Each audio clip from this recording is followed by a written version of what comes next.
I'm Eilon. I'm the creator of Dust and Grooves, book about vinyl record collectors.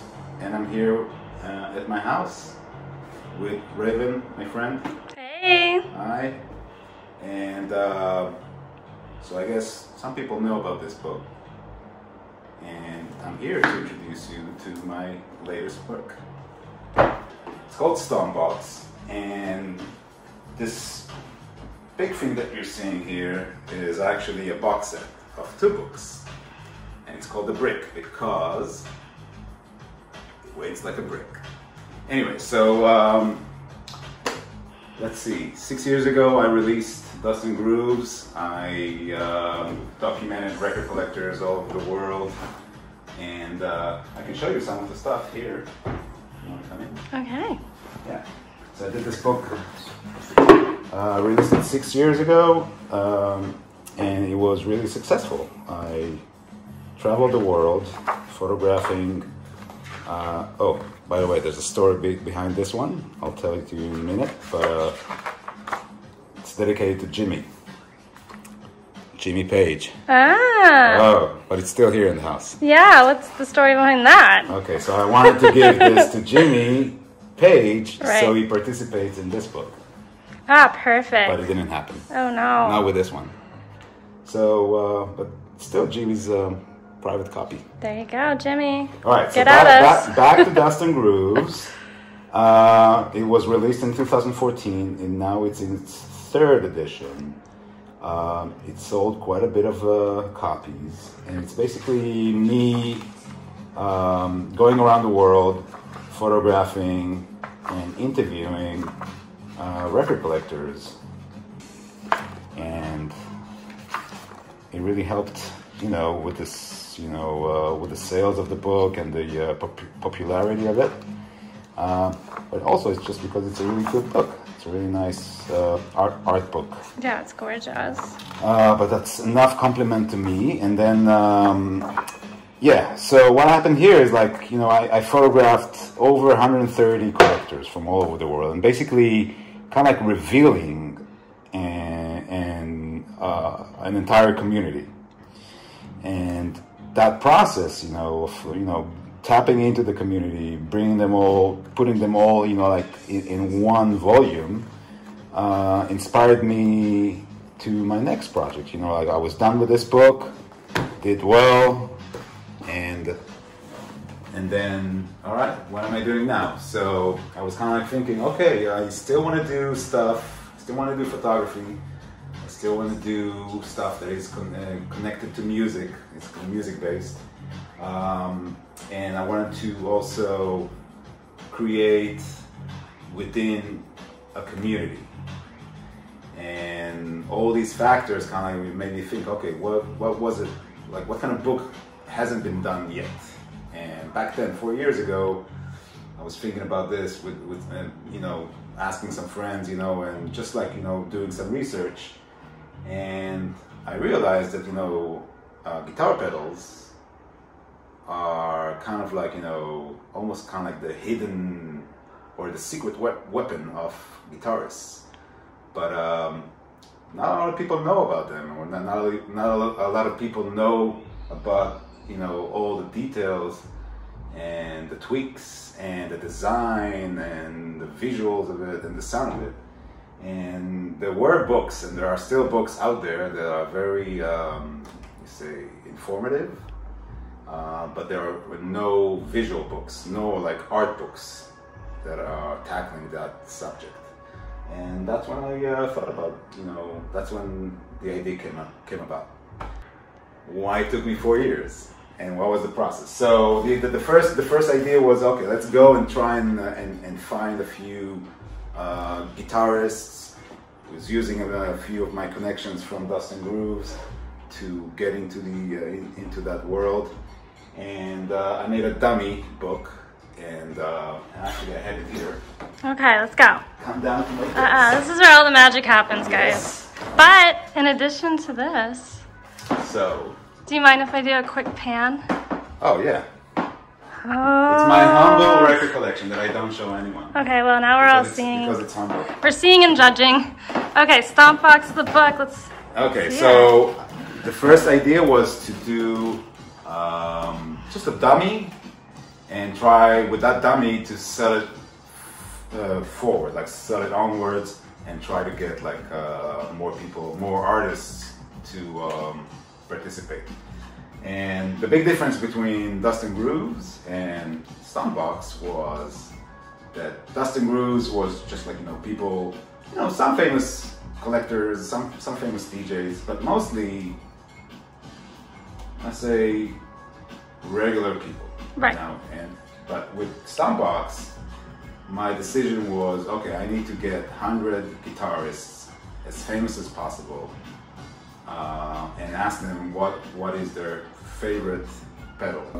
So I decided to make a dummy and try to sell it and kind of like pitch it to those artists that are not easy to approach.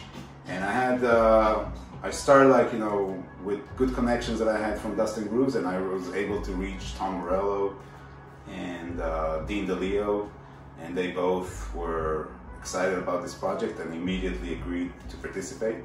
I also reached out to Lee Ronaldo from Sonic Youth, and what I did is I created this pitch letter with some photos that I took here in this house of some pedals, and I gave him my Dust and Grooves book.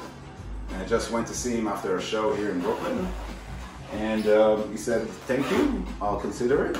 And then I followed up, and he agreed, and we did it. Awesome. And, I went to his place to the Sonic Youth headquarters in Jersey City, and we spent quite a few hours over there shooting pedals. And that's, by the way, the pedal on the cover of the dummy. So that was the dummy that we did. It was just like an empty book, but with a few pages here that I've done. So that was the first. It was like a prototype. A prototype, even before a prototype, because it's like it has just a few pages. All right, so that's about this. 4 years later, let's put this thing aside. 4 years later, we have the brick. The brick. And how come we have two books here? And what happened in the process? That's a good question. Wait, that one's not called Stompbox. No, this is Vintage and Rarities, which is basically the outcome of working on Stompbox.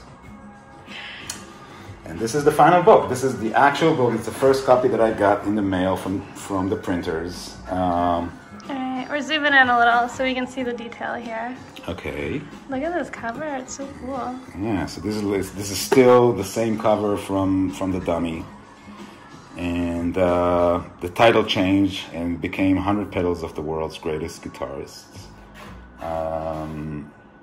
It's created by me, Eilon Paz, but also edited by Dan Epstein and James Rotondi, which is a major thing here, because this is where I need to come clear and say, I don't know much about pedals. I'm not a guitar player. I play the bass sometimes, but I'm not a musician. But I'm always, I've always been around music. Music is my passion. And I do believe that you don't need to be, doing or to be an expert in something to be able to, tell the story of it. And that's what we were doing here. And I hope I ended up doing a good job. So, together with Dan Epstein and James Rotondi, we came up and we finished this book. Today, it's, what is it? End of September 2020. Yeah. And so as I said, it features 100 pedals from 100 guitarists. Some are super famous, some are dead, that we managed to get some pedals from, like Jimi Hendrix, for example, Mark Bolan, Frank Zappa. Oh, wow. Yeah, they're all here. And some, up-and-coming guitarists, some established but lesser known. It has 514 pages. Oh my gosh. Here's the list of the 100 pedals. Can we do a zoom in? This is massive. Yeah. Well, it's on the website if people wanna, the Stompbox book website. Oh, and towards like the end of the process, we managed to get, well, that's a preface by me, and then we managed to get Ed O'Brien of Radiohead to write the foreword, which is beautiful. Beautiful. I'm so happy and feel so lucky to have this thing in here. This is the intro by Dan, amazing writer. Starting with a few quotes. Nice. All right. So, we're just doing a preview here, right? We're not like giving the whole thing. So, we're actually going to read every interview right on Instagram. So we have 100 pedals, and there, as you can see, the pedal is the hero. There's just a few pedal shots of the artists themselves, and that was a decision that I made early on. I didn't want this to be about like a portraits of the artists, and another thing is also about the logistics of it. Is like if I had to get like portraits of the artists themselves, this book would probably be out in 10 years from now. So yeah. So 100 pedals. Oh, wow, look at the texture on that one. And exactly, I'm happy that you're noticing that, because this is how I envisioned this as a visual artist, as a photographer. I wanted to get all these detail, the where. Okay, next one. Yeah. So even like, with just like plain surfaces, I tried to really get the texture out. And one thing to remember, like I had to travel everywhere to take these shots. The guitarists, the artists, I wouldn't ask them to send me the pedal, although right. it did happen a few times.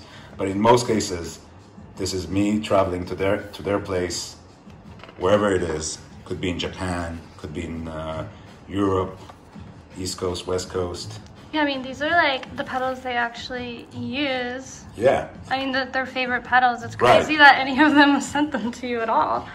Yeah, some of them did. That's a lot of trust. Yeah, it's a lot of trust. It's a lot of trust in UPS and FedEx as well. So yeah, so this is it here. We won't go into too many details here, but basically the idea was so cute.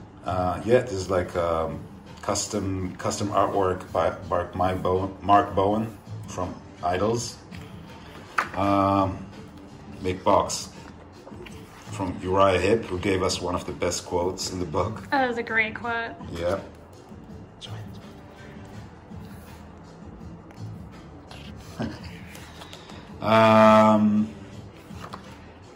Yeah, there were a few surprises on the way.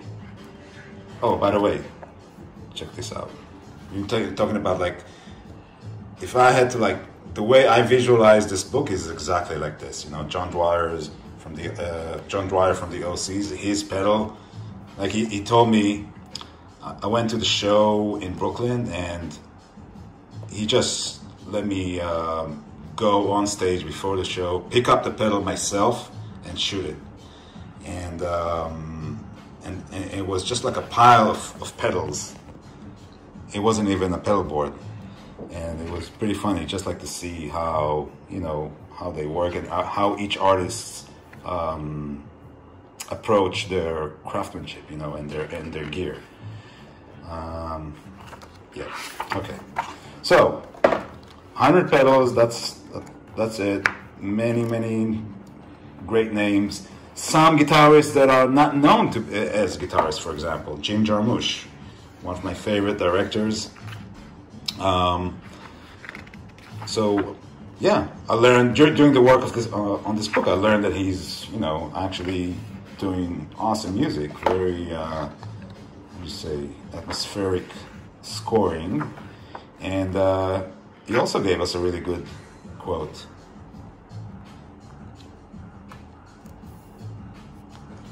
Yeah, Eric Johnson.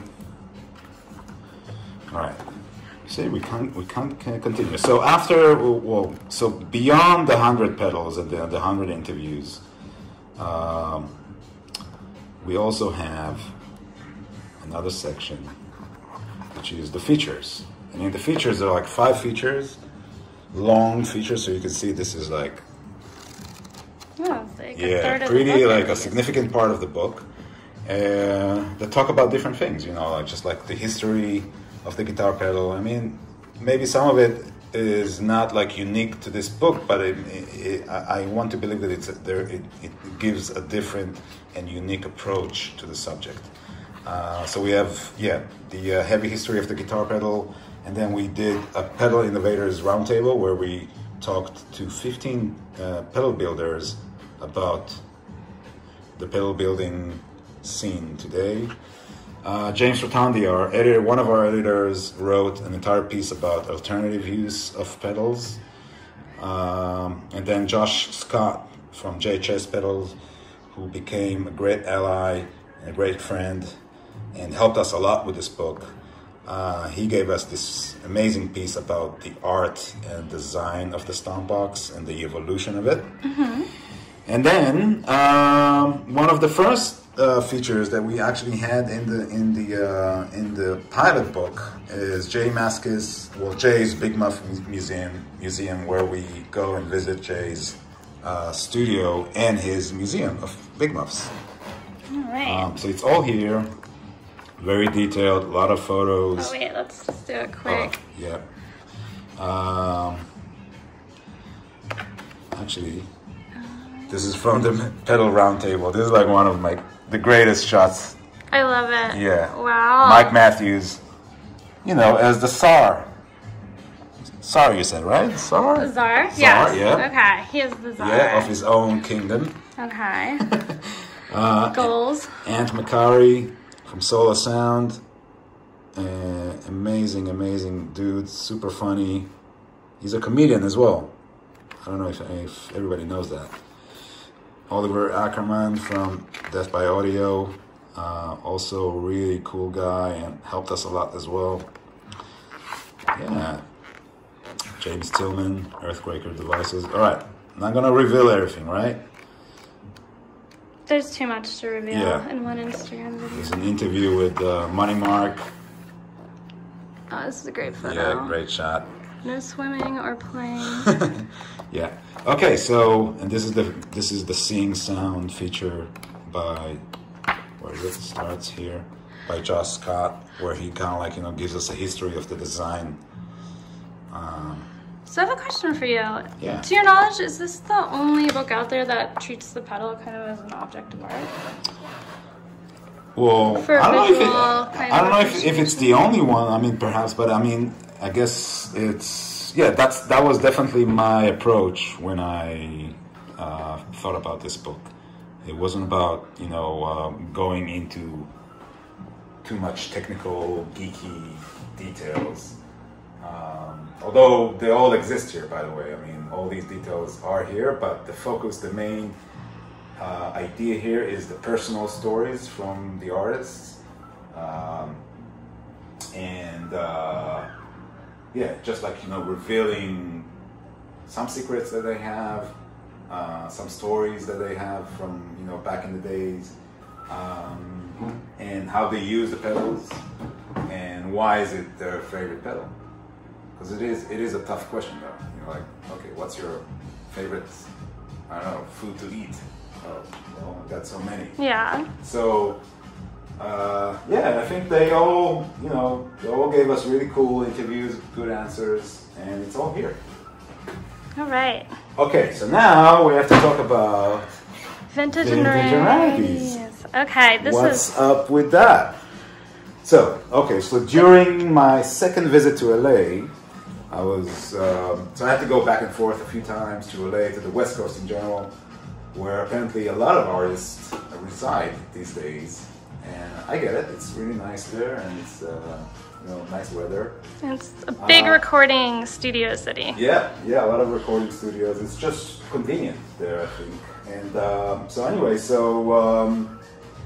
I think it was maybe in year 3 of working on Stompbox, And one of the ways to get these pedals off the artists is not necessarily directly going to their house or something like that. It's more like getting in touch with their management, and then from the management they connect us to their guitar techs. And I started visiting guitar techs, and in one guitar tech that I'm not supposed to tell his name, he actually builds pedal boards and tests them around. And I came to his place, and all of a sudden, like, I was like, I think it just like it dropped for me. It's like I saw all these, like, vintage pedals over there, all of them super beautiful, all of them have all these like stories. And I was saying, wow, I wish these artists would have chosen these like rare pedals, because this is exactly what I wanted to have visually, in my head. And then it took me just maybe a few more days to think about it and say, all right, well, why don't I just make another book, like an entire volume dedicated to rare pedals that I already see. They're already there. And I brought this idea to Dan, our editor. He jumped on this idea. He thought it was a great idea, and we started working on Vintage Rarities, which is basically 25 collectors. All right, let's see it. 25 collectors and their collection of pedals. So it's basically almost like a hybrid between this and this. Kind of like the same approach of Dust and Grooves, approaching pedal collectors. And so you see the pedals off.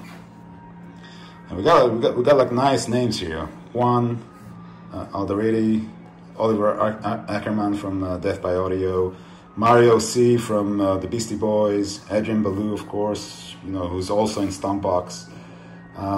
We have an entire section about Soviet pedals, which is amazing, and it's just like just the visuals of it.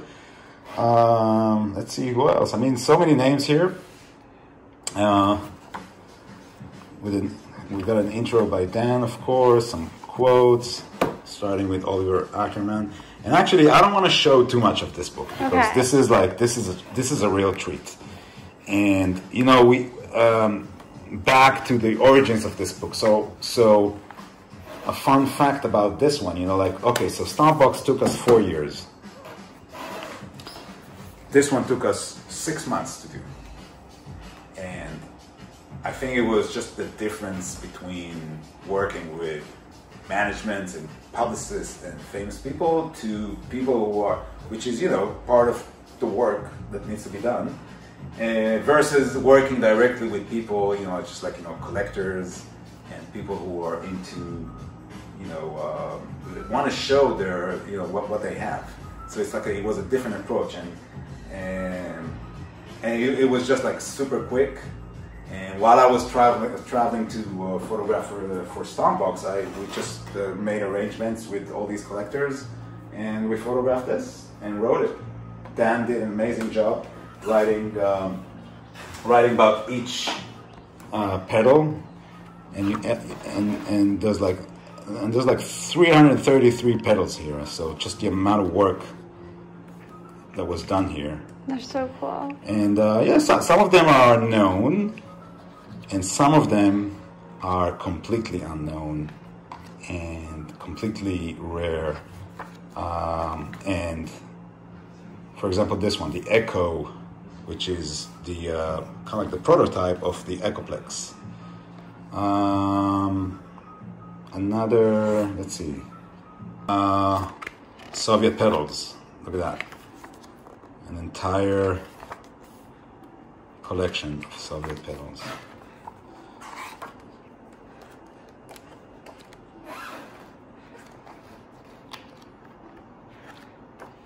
Oh, so because we were dealing with a lot of like obscure information, we had to really check, for accuracy. So we use our own dedicated technical proofer, and we use the help of two knowledgeable people in the industry, Mike Piera of Analog Man and Josh Scott from JHS Pedals, to go through the list of pedals here and advise. And something that happened during the work here that made me really happy is that for some of the stuff here, neither of them knew what it is. And that was kind of like a pat on the back for us, for Dan and I, that we managed to find stuff here that just is totally bizarre and totally rare. Almost unclassifiable. Unclassifiable, completely. If you want to see something like that, let me see, for example. I remember that this one, the Streetwalker Guitar Phaser, was one of them. There's another thing here that is really cool. It's the Solar Sound Tone Bender prototype, wooden prototype. But you cannot read about it yet. Okay. You're gonna have to get secrets. We have to have some secrets here. All right. Yeah. So this is Vintage Rarities. I don't know. I guess the little child of Stompbox that might eventually be as big as Stompbox. So, hi again. I know, that was a lot. That was a lot. Okay, so one thing about the cover. Okay, let's see that cover again. You see it? It's very cool. Okay, it's called Stompbox City, and it's an artwork by a great collage artist that I got to know. His name is Morgan Jesse Latin. I hope that I pronounced his name right. But Morgan, he runs this site called the Brooklyn Collage Collective, and I asked him to, do some kind of like work for me for the cover, and it was a great interaction with him, great artistic experience. So we also made a poster. Yeah. This poster comes with the brick. And what's the brick? The brick is this. The two books together in a slipcase, and I want to show you the inside of it as well. All right, let's see if we can do justice to this. Okay. Oh yeah, it wraps all the way around. Mm-hmm. There we go. And there's a nice cutout. And the idea here is that you put the Stompbox first. Okay. And then you put Vintage and Rarities. And look at this, look at this. And then you put it on your coffee table. You put it in your music studio. You put it next to your copy of Dust and Grooves. Put it next to a copy of Dust and Grooves. You can sit on it. And you can enjoy it for a long time, I think. And that's about it. I'm all sweaty in my back. Okay. My mouth is dry. Okay. Need a drink. All right, let's do it. I hope you guys enjoyed it. The tour. Oh, one last question. Yes. When are these books coming out? Okay, so where are we? We're at the end of September now. Yeah. And the pre-sale starts October 15th. And it's going to be available only online for that period. Until November 13, which is the official release date. And then it's going to be available in select stores worldwide, some online retailers. But something to note, that it's like a limited edition, only 2,000 copies from each. So 2,000 copies of Stompbox, 2,000 copies of Vintage and Rarities, and some of them are accounted into the brick as well. So not a lot of them, and hopefully, you guys will be able to grab a copy before they're gone. At stompboxbook.com? Stompboxbook.com, yeah. Awesome. Well, thank you for giving us this tour.